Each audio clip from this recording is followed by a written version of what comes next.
तो दोस्तों, पूरी दाल बनाए कोई और, पूरी दाल कोई और बनाए और छौंका लगाने वाला जो है वो पूरा क्रेडिट ले जाए, है ना। जो दाल में छौंका लगा दे, है ना, बिना छौंके के भी दाल खा सकते हैं, ऐसी कोई बात नहीं है। या छौंका तो लगता ही बाद में समय से, लेकिन कोई आ करके जो अगर दाल में छौंका लगा दे तो वो कहे कि नहीं पूरी दाल मैंने बनाई है और मुझे आपका इतना ख्याल है और देखिए कि मैं तो आपका शुभचिंतक हूँ और मैं तो आपका ख्याल रखता हूँ, है ना, ऐसे बड़े बड़े दावे होने लगे हैं तो बड़ा अजीब लगता है ना। जो नियमित रूप से दाल चावल बनाता है, जो रोटी बनाता है, श्रेय उसको मिलना चाहिए, है ना। तो मैं बात किस बारे में कर रहा हूँ? मैं बात कर रहा हूँ मैं बात कर रहा हूँ कि बॉलीवुड की कोई हस्ती है, बड़ी नामी गिरामी। वो पाकिस्तान में जा कर के दो चार लाइनें उन्होंने कही और उसको लेकर के जो है यहाँ एकदम मैंने लोग जो हैं वो मैंने ज़मीन पर लौट रहे हैं एकदम। अरे ऐसी बात कह दी आपने, और कोई कह रहा है कि बहुत आपने जो है अच्छी बात कही और आपने उनको सुना दिया और आपने उनको ऐसा एकदम आपने उनको लज्जित कर दिया और आपने उनको जो है मतलब पता नहीं आपने उनको क्या एकदम आपने उनको आईना दिखा दिया और एकदम एक से एक मैंने बहुत तारीफ हो रही है और बहुत वायरल वीडियो है एकदम एकदम ऐसा वैसा। मैं ये समझ नहीं पा रहा हूँ मैं ये समझ नहीं पा रहा हूँ कि इस पे इतना मैंने हो हल्ला होने की ज़रूरत ही क्या है। अभी चल रहा है 2023। अगर आप 2008 का कोई मुद्दा उठाते हैं, है ना, तो इससे क्या हासिल होगा? 2008 में कोई घटना हुई, उसको लेकर के तो भारत सरकार 14 के बाद काफ़ी एक्टिव है ही। आखिरकार आज उसने अंतर्राष्ट्रीय बिरादरी में जो है, चाहे अमेरिका हो चाहे इसराइल हो, सबको मजबूर कर दिया कि वो हर साल जो है 2008 की घटना को जो है याद करते हैं, उस पर आंसू बहाते हैं और कहते हैं कि हाँ इस पर इंसाफ होना चाहिए। अमेरिका और इसराइल कह रहे हैं, बाकी दुनिया भी कह रही है, हर देश कह रहे हैं, जो गोरे लोग हैं जो जहाँ पर की सत्ता का केंद्र है वो लोग भी मान रहे हैं कि हाँ ये तो गलत हुआ था और इसमें जो है इनका इंसाफ अभी तक नहीं हुआ है, इसका इंसाफ होना चाहिए, वो हर बार कहते हैं। तो इसमें ये बॉलीवुड की हस्ती का वहाँ पे जाकर कहना कौन सा बड़ा काम हो गया? मुझे तो कोई समझ में नहीं आता। 2023 में ये मुद्दे को उठा करके आप क्या साबित कर रहे हैं? भाई भारत सरकार ने जो है 2014 के बाद पाकिस्तान को FATF की लिस्ट में डलवा दिया, है ना, फाइनेंशियल एक्शन टास्क फोर्स में। वहाँ पे आतंकवाद की जो है 2 बार सर्जिकल स्ट्राइक किए, अपने दम पे सारा रिस्क खुद उठाया, है ना। उसके बाद में जो है कई प्रकार से जो है पाकिस्तान को बेइज्जत किया, पाकिस्तान को टेररिज्म को जो है बिल्कुल पर्यायवाची शब्द बना दिया। तो ये सारे काम तो भारत सरकार ने किए हैं, मोदी सरकार ने किए हैं 2014 के बाद, है ना। और कश्मीर में जो आतंकवाद और पत्थरबाजी होती थी उस पर जो है बड़े अपनी राजनीतिक पूंजी, अपना जो पॉलिटिकल कैपिटल है उसको सही तरीके से इस्तेमाल करके जो है उसको नॉर्मलाइज कर दिया, साबित कर दिया कि हाँ भारत में जो कश्मीर है, भारत के नियंत्रण में जो कश्मीर है, वहीं पर जो है सबसे ज़्यादा डेवलपमेंट है, वहीं पर जो है शांति है, वहीं पर अवसर हैं, वहीं पर जो है निवेश आ रहा है। ये सारे काम जो कठिन काम हैं ये मोदी सरकार ने किए। बॉलीवुड की कोई हस्ती जो है, जब सारा कुछ, जब 9 साल हो गए मोदी सरकार को, तो 2023 में जो है आपको मौका मिलता है वहां जा करके आप अपने अपने पॉलिटिकल स्कोरिंग कर रहे हैं क्या? क्या इससे क्या साबित हो रहा है? 2008 की बात को आप कह रहे हैं कि नहीं वो तो नॉर्वे से नहीं आए थे और वो इजिप्ट से नहीं आए थे, ये क्या साबित हो रहा है इससे? आप मैंने बहुत पक्ष रखने गए थे क्या वहां पे भारत का? मुझे तो मालूम नहीं। भाई 14 के बाद में जो है फ्रीडम ऑफ एक्सप्रेशन पर सवाल उठ रहे हैं।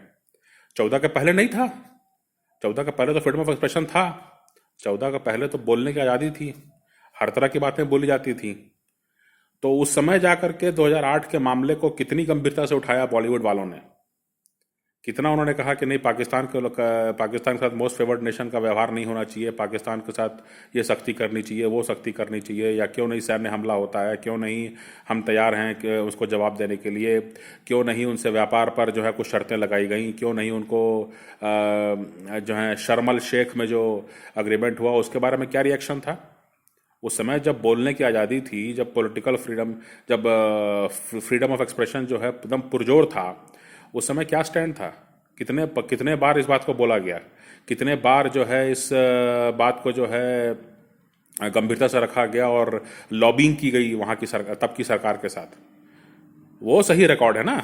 ये तो कोई मेरे हिसाब से तो कोई गंभीर बात नहीं है, मैं इसको बिल्कुल भी वजन नहीं देता हूँ। इस पे कोई हो हल्ला होने की ज़रूरत नहीं है।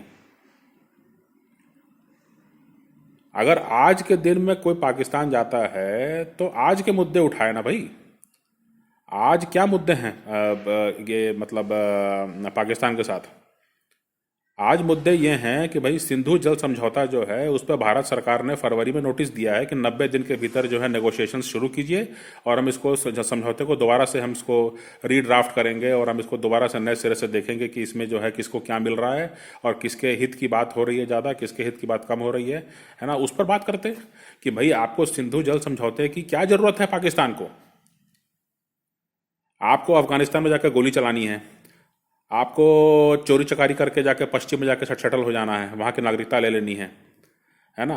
आपको जो है वहाँ पे हिंदुओं और बलोचों पर जुल्म करना है। उसके लिए सिंधु जल समझौते की ज़रूरत क्या है? क्यों आपको चाहिए?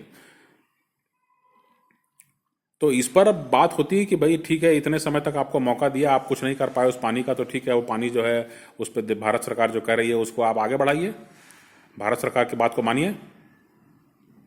भारत सरकार वहाँ पर डेवलपमेंट करना चाहती है तो सिंधु जल समझौते की बात करते, अच्छा लगता।